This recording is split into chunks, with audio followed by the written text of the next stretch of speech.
Our main story tonight concerns the 2016 presidential election, or as it's more commonly known, the electoral equivalent of seeing someone puking, so you start puking and then someone else is puking, and pretty soon everyone is puking 2016. The first presidential debate is tomorrow night. More than 100 million people could be watching two candidates whose campaigns have been defined less by questions about their policies than their ethics. Every day is another drip, drip, drip of scandal for Hillary Clinton. Another Clinton scandal. Too many scandals have followed her and Bill Clinton over the years. What about the Trump scandals? Another Trump campaign scandal. Another booming scandal of the day with him, but there are so many it's hard to keep track. Listen, we have had scandals during campaigns in the past, from Barack Obama's financial dealings with Tony Rezko, to George W. Bush's Air National Guard service, to the revelation that Dwight D. Eisenhower's middle initial stood for D's nuts. But this campaign, the scandals have been so pronounced. Polls show that less than half the electorate sees either candidate as honest or trustworthy. And you may not like either candidate for good reasons, but if you are still somehow torn about which one to vote for and are factoring their scandals into your decision, we thought it might help to spend tonight walking you through them. So let's start with Hillary Clinton, the woman who, if she loses, will sit there motionless, not speaking, until she eventually dies. And I do know that even talking about her scandals will irritate some of you, given that her opponent is an unambiguously racist scarecrow stuffed with scrunched-up copies of Jugs magazine, and that's fair. That is a fair point. But not being as bad as Donald Trump is a low bar to clear. And if you focus on nothing but him, you fail to vet a woman who might be president. And if you believe the internet, she's guilty of everything.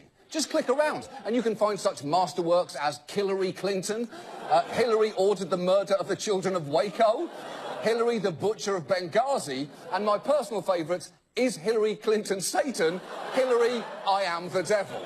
And, you know, that's in quotes on the internet, so she must have said it. Although, to be fair, she could have been referring to her time as the New Jersey Devils mascot.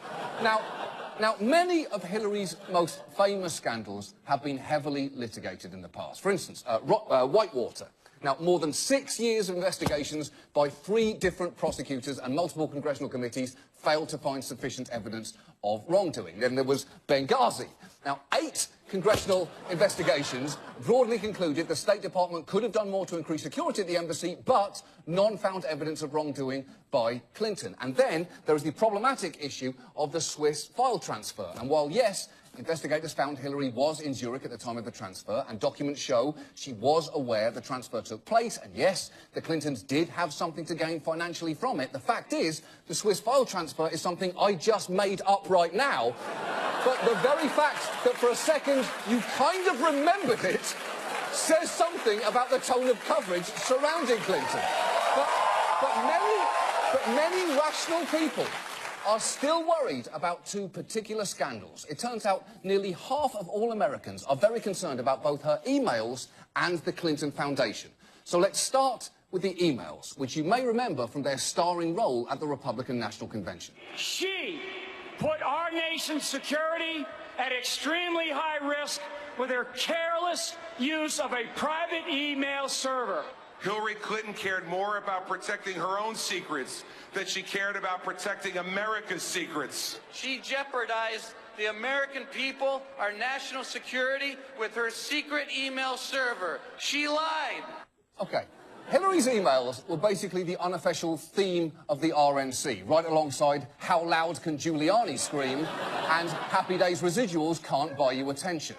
But while some of Hillary's opponents feel her email scandal should put her in prison, at least at the beginning, she claimed there was nothing to see. Everything I did was permitted. There was no law, there was no regulation, there was nothing that did not give me the full authority to decide how I was going to communicate. And people across the government knew that I used one device. Maybe it was because I am not the most technically capable person and wanted to make it as easy as possible. And now I think it's kind of fun. People get a real-time, behind-the-scenes look at, you know, what I was emailing about and what I was communicating about. Now, that is a bad answer for a number of reasons. First,